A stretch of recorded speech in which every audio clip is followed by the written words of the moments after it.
Meu nome é Gabriel, sou discípulo de Jesus Cristo, sou ex-satanista e ex-membro da maçonaria, tá? A qual eu tive um encontro com Cristo Jesus e fui chamado para ser servo dele, para pregar o evangelho, tá? A todas as nações, como Jesus diz, ide e pregar o evangelho a todas as nações. A qual, através desta revelação, hoje, graças a Cristo Jesus, fui liberto do meu passado aí, fui transformado da luz, fui transformado pela luz e pelo nome de Jesus Cristo, tá? E hoje aqui eu vou abordar, irmãos, um assunto aqui que se encontra no livro e no Evangelho de Lucas, capítulo 6, versículo 37 e 38, mas vou frisar uma expressão a qual muitos líderes religiosos, pastores, vêm pregando e usando essa expressão, boa medida, recalcada, sacudida e transbordante, a qual foi utilizado por Jesus, onde muitos vêm usando aí, e aplicando essa expressão pelos apelos de ofertas e contribuições ou no contexto de obtenção de vitórias e bênçãos, tá? Lembrando, irmãos, que o objetivo é passar com clareza, sobre o que a palavra de Deus vem dizendo e o entendimento a qual o Espírito Santo vem nos dar, tá? E como muitas pessoas já perguntaram para mim, outras pessoas já tiveram dúvidas, e eu vou meditar nessa palavra aqui com os irmãos e passar o que o Espírito Santo tem colocado no meu coração também, tá? Essa frase aparece no versículo 37 do capítulo 6 do Evangelho de Lucas, tá? Esse capítulo narra alguns eventos aí importantes do ministério de Jesus, como a cura de enfermos, a escolha dos 12 apóstolos, aí, e importantes sermões, até incluindo o uso de parábolas. Essa frase a qual estamos estudando vem da seção do capítulo, que também registra o sermão de Jesus, tá? Esse sermão é registrado no Evangelho de Lucas, e que também no Evangelho de Mateus é conhecido como o Sermão da Montanha, no capítulo 5 de Mateus, onde é registrado. E alguns estudiosos, irmãos, discutem se ambos os sermões se referem à mesma coisa ou à mesma ocasião do ministério de Jesus. E se a primeira possibilidade estiver correta, irmãos, então Lucas forneceu uma versão resumida do sermão registrado por Mateus. Já a segunda possibilidade, se for correta, então parece provável que Jesus tenha utilizado material semelhante em diversas ocasiões do seu ministério. No sermão registrado por Lucas, temos 4 bem-aventuranças, localizado em Lucas capítulo 6, do 20 ao 26. Depois temos uma descrição do padrão de vida exigido pelos cristãos, pelos irmãos, do reino de Deus, terminando com a aplicação da parábola dos 2 fundamentos, do versículo 27 ao 49. Entre os versículos 37, ou seja, entre os versículos 27 e 31, Jesus adverte contra o sentimento vingativo, aleluia, a qual nós devemos, irmãos, meditar no que Jesus vem nos ensinando, tá? Só que Jesus ele vem seguido com um ensinamento sobre a importância de amar ao próximo. Que isto é o que nós devemos colocar em prática no dia a dia, no nosso coração. No versículo 32 ao 36, e vai um alerta a respeito do julgamento imprudente. Dos versículos 37 e 38 também. É justamente nesta última parte, irmãos, aleluia, glórias a Deus, onde encontramos a frase de qual estamos falando.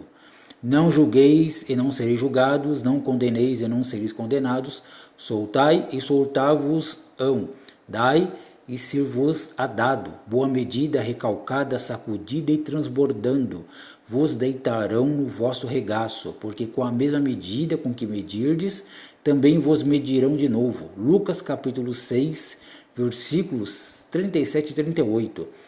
Agora, irmãos, o que significa a boa medida, recalcada, sacudida e transbordante? Quando Jesus usou essa expressão, tá? ele estava se referindo à figura de um mercado de cereais, né, do Oriente Médio, mas também pode ser perfeitamente entendido como algo que todos nós conhecemos muito bem. Quando é posto um determinado produto numa vasilha até a borda, apesar da vasilha parecer estar repleta com a sua capacidade máxima, na verdade ainda há muito mais espaço nessa vasilha. Para garantir que realmente a capacidade máxima da vasilha esteja sendo utilizada, é preciso sacudir e prensar o produto nela, completando-a com mais produto até que se derrame pelas bordas da vasilha. Assim a medida estará recalcada, ou seja, prensada, sacudida e verdadeiramente transbordante.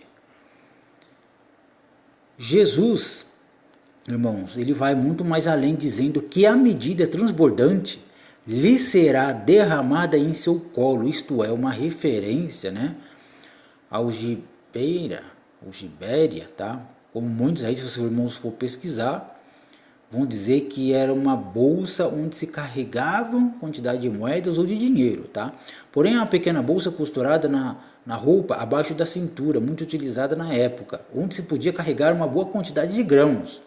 Alguns classificam que poderia carregar alguma quantidade de dinheiro, tá? Ou de moedas. Contudo, irmãos, aleluia, o que Jesus está dizendo é que quem dá generosamente também receberá generosamente, com a principal ênfase ao julgamento de nossas próprias ações que nos levam a ser submetidos.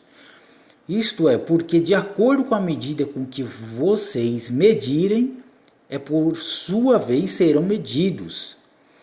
Obviamente, irmãos, que essa passagem ela não se refere especificamente a ofertas e contribuições como muitos vêm utilizando nas igrejas, nos cultos, né, dentro dos templos, a qual é construído por mão de homens, tá? Mas algo ainda mais abrangente, isto é, o nosso padrão de vida e a forma com que nossas ações demonstram a generosidade ao Ilahá esperada por um seguidor de Cristo, diante de suas obrigações que temos tanto com o reino de Deus quanto com a necessidade de outras pessoas, de nossos irmãos, que é o nosso próximo. Também, de modo algum, esta frase pode ser aplicada no sentido de barganha com o próprio Deus, como muitas vezes acontece. Ou seja, quando alguém se propõe a fazer algo, ou até mesmo contribuir, objetivando ou esperando um reembolso ainda maior da parte do Senhor. Isso é uma heresia, né? Muitas igrejas aí têm a teologia da prosperidade, a qual essa teologia é de Mammon, tá? E que os irmãos, né, se for meditar e pedir o entendimento e o discernimento pelo Espírito Santo, os irmãos vão analisar e vão entender, né, aquilo que Jesus está dizendo. Porém, irmãos, vamos observar o que o apóstolo Paulo disse. Ele foi muito bem claro ao escrever que o que semeia pouco, pouco também ceifará. E o que semeia em abundância ceifará. Cada um contribua segundo proposto no seu coração, não proposto o que pedem, mas o que você propôs no seu coração, irmãos. E não com tristeza, ou por necessidade, porque Deus ama ao que dá com alegria. 2 Coríntios capítulo 9, versículo do 6 ao 7. Irmãos, examinando as escrituras, a qual geralmente eu faço muitos estudos, dentro do texto original, né, do Novo Testamento do grego, tá? Na verdade, nessa passagem aqui, onde o apóstolo Paulo ele escreve, tá? No grego original ele vem dizendo, né? Cada um contribua segundo o propôs no seu coração, não com tristeza ou por necessidade. No grego original, isso significa não que você deve contribuir por compulsão ou por coação.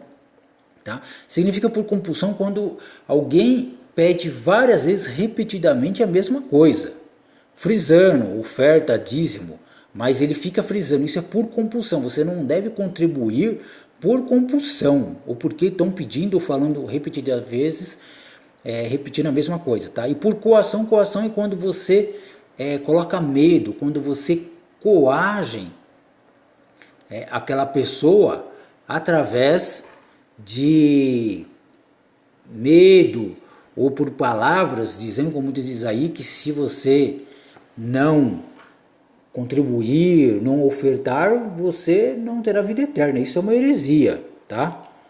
O que os irmãos têm que meditar é no contexto do que o apóstolo Paulo vem dizendo, tá? Coação é quando você coage alguém por seu próprio benefício, entendeu? Então aqui no grego original a palavra compulsão e coação, né, é que nós não devemos contribuir por medo, por pressão, onde muitos utilizam artifícios psicológicos, tá? Colocando medo de que Deus não vai vir abençoar, de que você tem pouco porque você não contribui, porque você não dá, tá? Porém, temos que meditar no contexto que nós temos que entender a seguinte questão. Perceba que aquele que semeia em abundância é o mesmo que dá com alegria, irmãos. Aleluia. Ou seja, não tem nada a ver com a quantidade ou valor com que você vai dar, mas sim com um propósito sincero no seu coração, com que contribuímos com a obra do Senhor, ou socorremos alguém por alguma necessidade, tá? Então eu quero que os irmãos fiquem com essa palavra, medite nessa palavra, tá? Porque, como diz as Escrituras, né, nós temos que examinar e meditar nas Escrituras de dia e de noite, tá? Porque o Senhor disse que Ele enviaria o Espírito Santo, tá? Para que nos ensinasse todas as coisas, irmãos. Então muitos aí só ouvem, né, o que dizem, e aí o ouvir, ninguém examina as Escrituras e acaba aceitando aquilo que muitos dizem, né, alguns líderes religiosos vêm dizendo, tá? Então que os irmãos fiquem com essa palavra, que os irmãos, né, sempre meditem na palavra do Senhor, buscando sabedoria e discernimento da palavra que Cristo nos deixou, tá?